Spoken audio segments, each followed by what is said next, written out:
Asia কাপকে সামনে রেখে বাংলাদেশের ক্রিকেটারদের ফিটনেস টেস্ট, এগিয়ে নাহিদ রানা, পিছিয়ে সিনিয়ররা। বিস্তারিত দেখুন প্রতিবেদনে।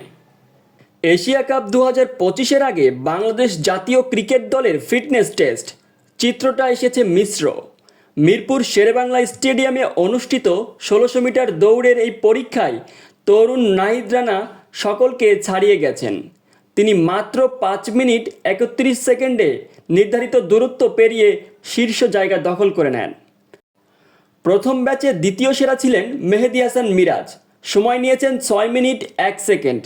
অভিজ্ঞ মুশফিকুর রহিম তৃতীয় স্থানে, সময় 6 মিনিট 10 সেকেন্ড। দ্বিতীয় ব্যাচে সেরা ছিলেন তানজিম হাসান সাকিব, সময় 5 মিনিট 53 সেকেন্ড।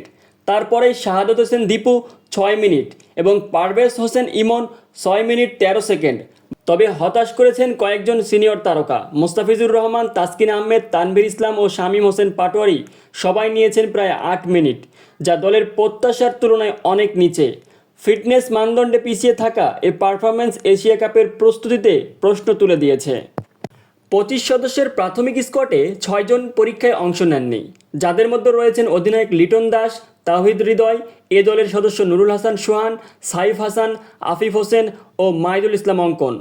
বিশ্লেষকদের মতে নাহিদ রানা ও কয়েকজন তরুণ খেলোয়াড়ের চমৎকার পারফরম্যান্স আশার আলো দেখালেও সিনিয়রদের দুর্বলতা নিয়ে কোচিং স্টাফকে দ্রুত ব্যবস্থা নিতে হবে, কারণ ফিটনেসে আধুনিক ক্রিকেটের পারফরম্যান্সের অন্যতম বড় চাবিকাঠি।